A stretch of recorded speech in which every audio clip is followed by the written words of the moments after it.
proceed.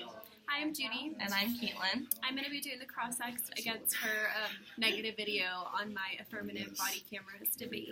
So for my first question, I have that, yes, the negative, the body cameras are said to generate 10,000 hours worth of video. I agree that that is too much for one person to watch, but if there was a better process to watch all of the film, not just the ones that officers say that it's okay to watch, like you said, would the body cameras be considered more effective in your opinion?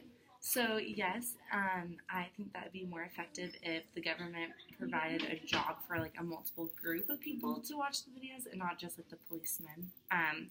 So in the citation that we read that it was more effective if there was a group and not just individual police forcemen that are a part of it, that they can like watch and like regulate everything. Okay. My second question.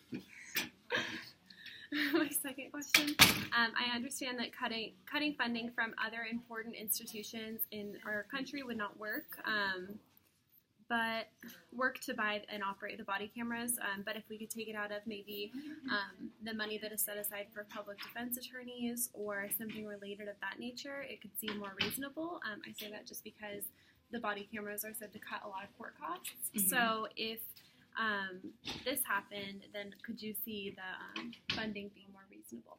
The funding would be more reasonable just because it's not going just for that. In a way where the courts, like, they would get the money as well, helping to defend the police and police misconduct. So, yeah. Okay. And then for my third question, what would you say we should use the body camera money for instead? So the money that was being taken for body cameras, what would be a better use for that money?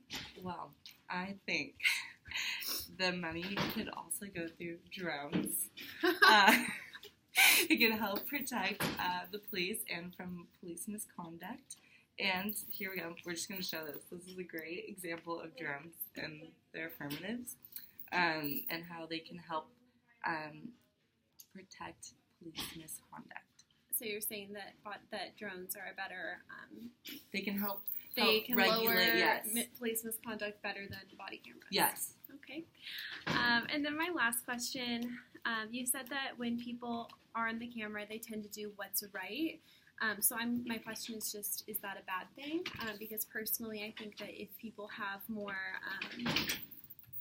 eyes on them, then they'll be doing what's right. And also personally, I would say that if I got pulled over, then I would probably like for a policeman to have a body camera on him, because then whatever I did or he did would be held accountable. And I think that as an honorable person, I wouldn't mind it. So would it just be the people that aren't doing what's right that might care about the body cameras being on? Yeah, I think that thinking about it, when someone gets pulled over, obviously if they have the body camera, they're going to do like what they think is right, but they can also turn it off and let's say like the victim attacks them or vice versa, and then they can turn it back on and be like, oh, like I didn't do anything, and just try and make themselves look good in the camera. So if there were regulations on like when the cameras are on, if maybe there was no off button or that kind of thing, then maybe it would be better. Okay. All right, so that was our cross-ex for the affirmative body cameras video.